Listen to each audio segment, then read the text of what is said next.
कि मेरे हाथ में अगर एक 2000 रुपए का नोट हो और एक हाथ में 2 रुपए का सिक्का हो और अगर दोनों मेरे हाथ से गिर जाए, मुझे बताइए आवाज कौन करेगा, नोट या सिक्का?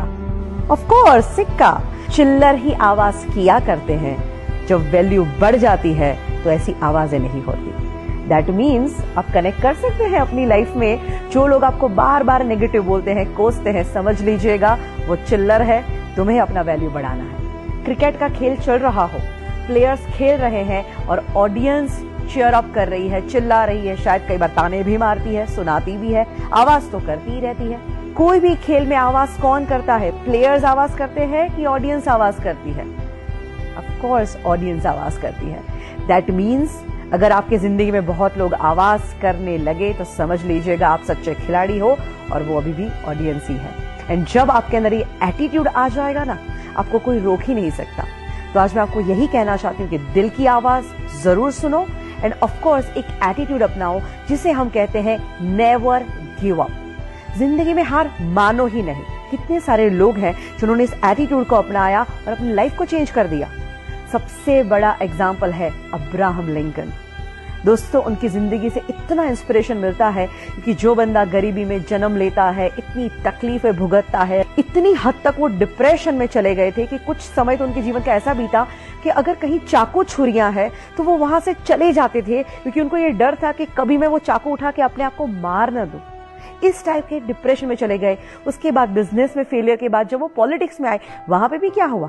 Continuously failures. बट फिर भी बंदे ने हार नहीं मानी, प्रयत्न करता गया और एक दिन आता है जब वो अमेरिका के प्रेसिडेंट बनते हैं, और ऐसे प्रेसिडेंट जो आज भी लोगों को इन्फ्लुएंस कर रहे हैं। He was the most influencing president ever in USA. He never give up. तो आप क्यों गिव अप करते हैं? हमारे ex president doctor APJ Abdul Kalam, उनकी जिंदगी में से भी बहुत कुछ सीखने जैसी बातें हैं। वो पायलट बनना चाहते थे और वो इंटरव्यू देने के लिए गए थे, और जब रिजल्ट आता है 9 लोग थे, 8 लोग सिलेक्ट हो जाते हैं और वो अकेले बंदे थे जो रिजेक्ट हो जाते हैं। इतना दुख होता है और उदास होकर वो एक कोने में चले जाते हैं और बैठे हैं, और वहीं से एक इंसान गुजरते हैं और वो उनको चेहरे से ही देख के कहते हैं कि बेटा तू क्यों इतना उदास है?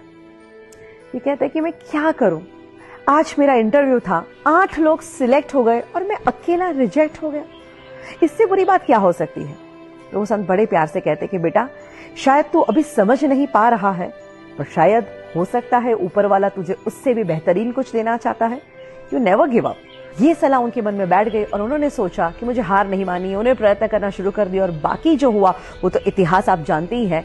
बड़ी घटना घटी जब उन्होंने as a president supersonic plane में ट्रैवल किया, और जब वो लैंड करते हैं वहां पे ढेर सारे पायलट थे जो उनको सैल्यूट कर रहे थे, उनको सलामी दे रहे थे, उनके पद को जो रिस्पेक्ट देते हैं। और सारे पायलट जब उनको सैल्यूट करते हैं तब उन्हें याद आता है कि अगर उस दिन मैं पायलट बन गया होता तो शायद आज का दिन मुझे नहीं मिलता। दैट मीन्स उनके अंदर एटीट्यूड था नेवर गिव अप, और उसी एटीट्यूड ने उनको कहां से कहां पहुंचाया। और सोचिए दोस्तों, अगर यही एटीट्यूड आप भी अपनाएं तो हम लोग कई बार चीज गलत ना हो जाए, मुझसे गलती ना हो जाए, इस डर से भी बहुत कुछ नहीं करते। बट याद रखिए, गलती वही करते हैं जो कुछ करते हैं।